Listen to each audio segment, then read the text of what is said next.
A palavra sagrada para o reavivamento matinal. 2 Coríntios, capítulo 5, versículos de 18 a 21. Deus, que nos reconciliou consigo mesmo por meio de Cristo, e nos deu o ministério da reconciliação e pôs em nós a palavra da reconciliação. Somos, portanto, embaixadores de Cristo. Suplicamos em nome de Cristo, reconciliai-vos com Deus. Aquele que não conheceu o pecado, ele o fez pecado por nós, para que nele nos tornássemos justiça de Deus. Em 2 Coríntios, capítulo 5, versículos de 18 a 20, Paulo fala a respeito do ministério da reconciliação.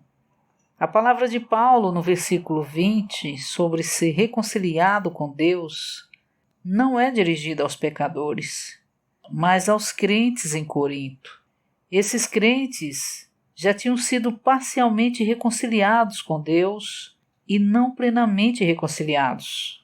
Em 1 Coríntios capítulo 1, Paulo refere-se a eles como santos, como aqueles que foram chamados por Deus à comunhão de seu Filho.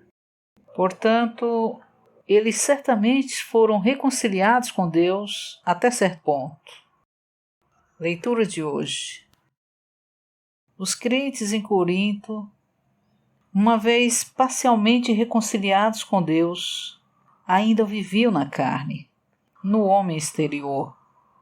Entre eles e Deus havia o véu de separação da carne, do homem natural.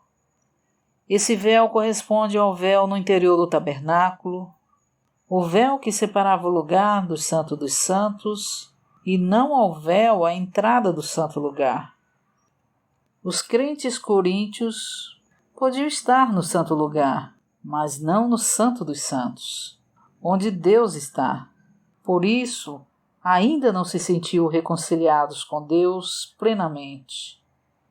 Em 2 Coríntios, capítulo 5, versículo 19, é o mundo que deve ser reconciliado com Deus.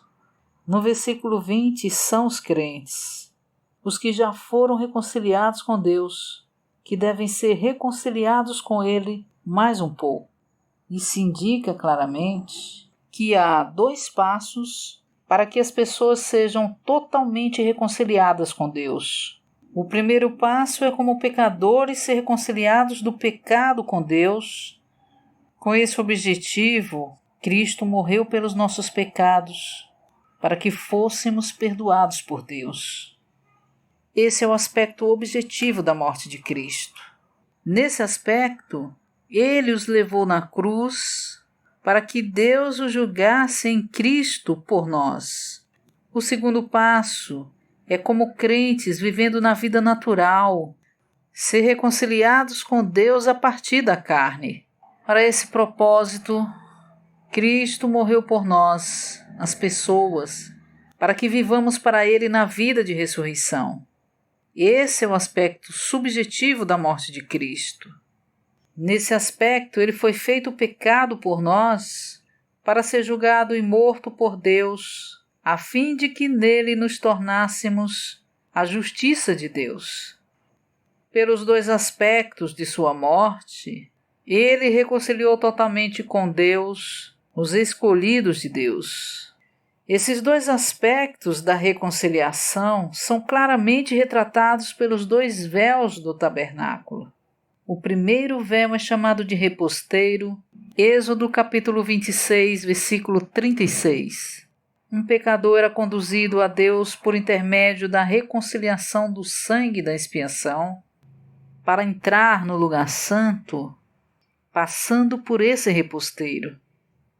Isso tipifica o primeiro passo da reconciliação. O segundo véu, Êxodo capítulo 26, versículos de 31 a 35, e Hebreus capítulo 9, versículo 3, ainda o separava de Deus, que estava no Santo dos Santos. Esse véu precisava ser rasgado para que o pecador fosse levado a Deus no Santo dos Santos. Esse é o segundo passo da reconciliação. Os crentes coríntios tinham sido reconciliados com Deus, porque tinham passado pelo primeiro véu e entrado no santo lugar, mas ainda viviam na carne. Precisavam passar o segundo véu, que já fora rasgado, para entrar no Santo dos Santos, a fim de viver com Deus no Espírito. O objetivo dessa epístola era conduzi-los ao Espírito, a fim de que fossem pessoas no Espírito, no Santo dos Santos. Isso é o que o apóstolo quer dizer com reconciliai-vos com Deus. Embora os coríntios tivessem sido salvos e reconciliados com Deus parcialmente, ainda viviam na carne, isto é, na alma, no homem exterior, no ser natural. O véu da carne, do homem natural, ainda os separava de Deus. Isso quer dizer que seu ser natural era um véu separador, portanto, precisavam do segundo passo da reconciliação,